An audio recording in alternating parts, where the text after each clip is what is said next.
Baik, teman-teman sekalian, Bismillahirrahmanirrahim. Assalamualaikum warahmatullahi wabarakatuh.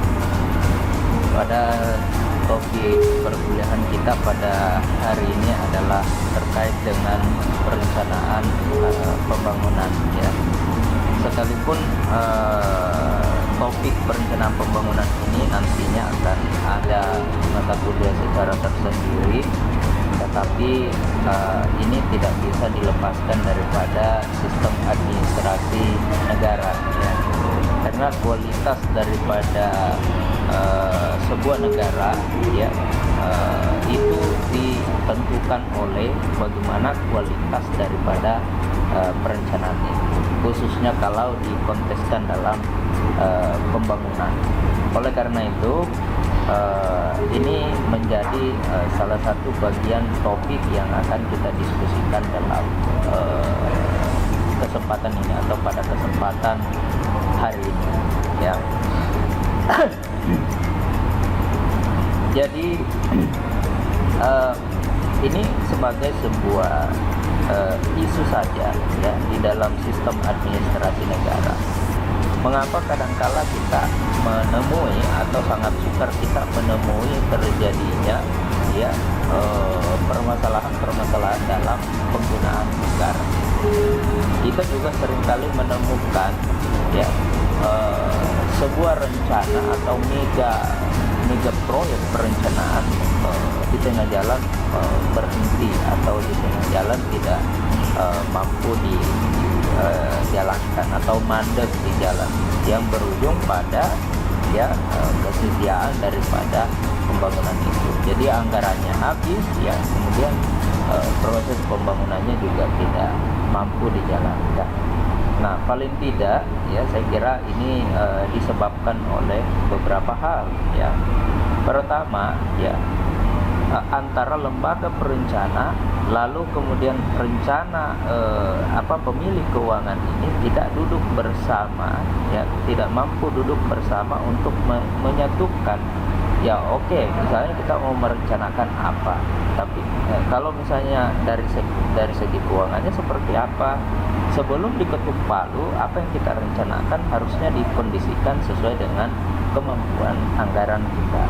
Nah, ini akibat daripada dualisme penyusun perencanaan itu. Jadi anggaran lain sendiri penyusunannya, lalu kemudian Badan Perencanaan Nasional tingkat nasional, kemudian Bapeda tingkat provinsi dan Bapeda tingkat kabupaten kota, ini masing-masing jalan dengan sendirinya. Oke, tidak bisa terlepaskan dari adanya sistem koordinasi, tetapi koordinasi tidaklah cukup. Yang dibutuhkan di sini adalah kemampuan untuk mampu bekerja sama dalam merencanakan.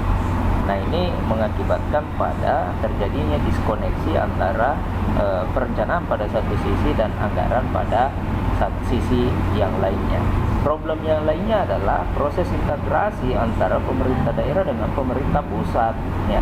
Pemerintah pusat mencanangkan sebuah pembangunan yang berorientasi secara nasional, sementara pemerintah daerah diharapkan untuk memiliki pembangunan yang berbasis pada nilai-nilai lokal.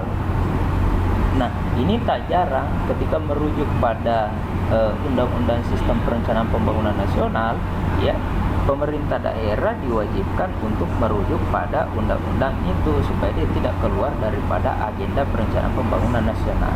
Nah, ini menjadi permasalahan juga terkait dengan integrasi di dalam perencanaan itu.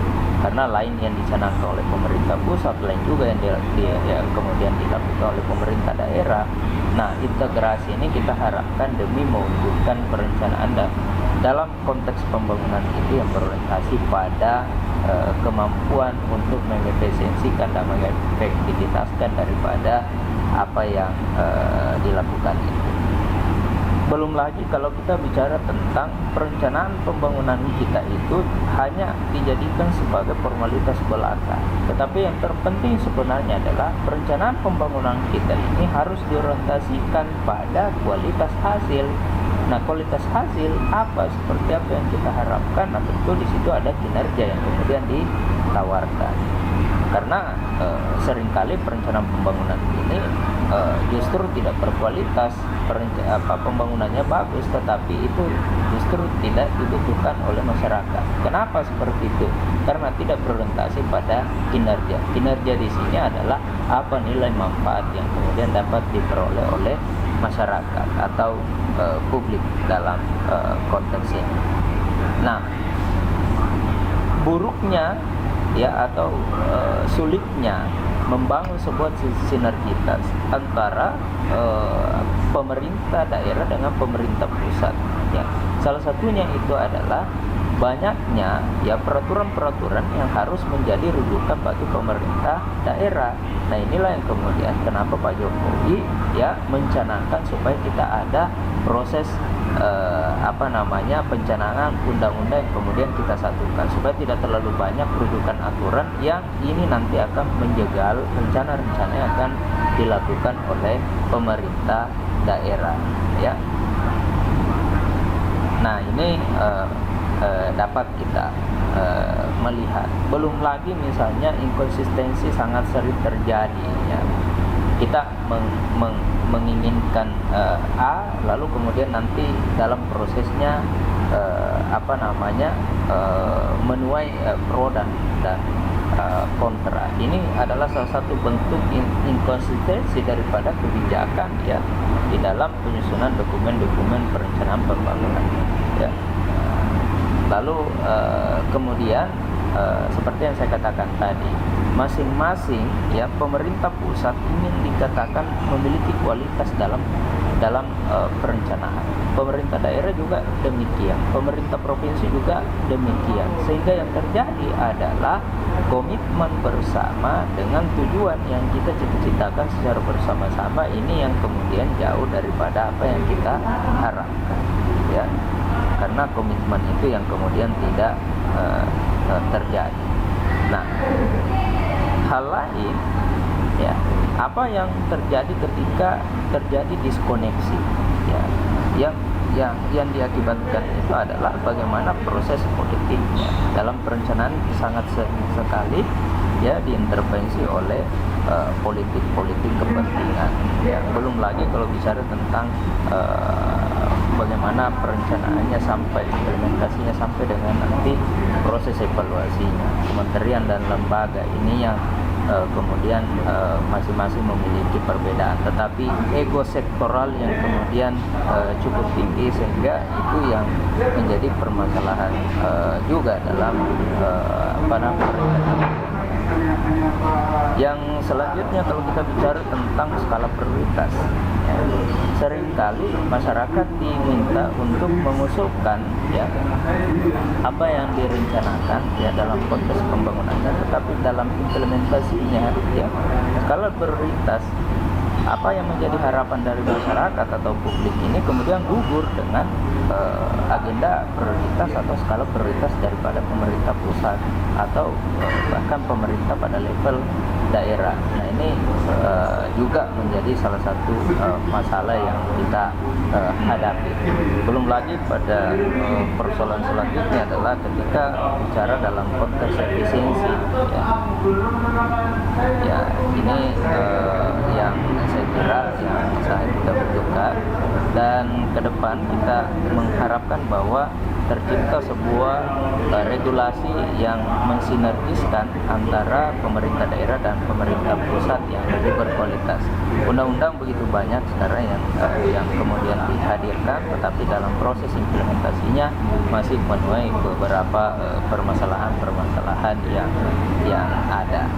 Nah, ini kalau kita melihat beberapa permasalahan sinergitas antara pemerintah pusat dan pemerintah daerah ya, teman-teman dapat melihat atau membaca modul yang ada ya. Sehingga untuk mewujudkan perencanaan pembangunan yang berkualitas kita membutuhkan beberapa hal ya, mulai daripada bagaimana proses perencanaan kebijakan ya, penganggaran sampai dengan pelaksanaannya yang kemudian saling memiliki keterkaitan ya, proses pengambilan keputusan yang kemudian mampu dikendalikan, melibatkan seluruh stakeholder yang ada untuk dalam proses pengambilan keputusan itu. Ya, kemudian kompetisi kita membutuhkan itu sebagai sebuah motivasi untuk meningkatkan kinerja, tetapi jangan sampai kompetisi ini menjadi ajang untuk kemudian antara daerah yang satu semakin terkecilkan dan daerah yang bagus ini akan terus lebih baik. Nah, kita membutuhkan perencanaan pembangunan itu yang dalam konteks terjadinya keadilan dan pemerataan, ya. Lalu kemudian tentu kapasitas kita harapkan, ya, tentu saja di sini sumber daya manusia, lalu kemudian kemampuan organisasi dan juga skala prioritas dari masing-masing organisasi perangkat daerah, kementerian lembaga dan juga pemerintah daerah. Saya pikir itu yang perlu saya sampaikan pada kesempatan ini. Ya, walaupun sangat singkat dan terbatas, tetapi teman-teman dapat memperkaya wawasannya melalui referensi-referensi yang lainnya. Terima kasih atas kesempatannya. Assalamualaikum warahmatullahi wabarakatuh.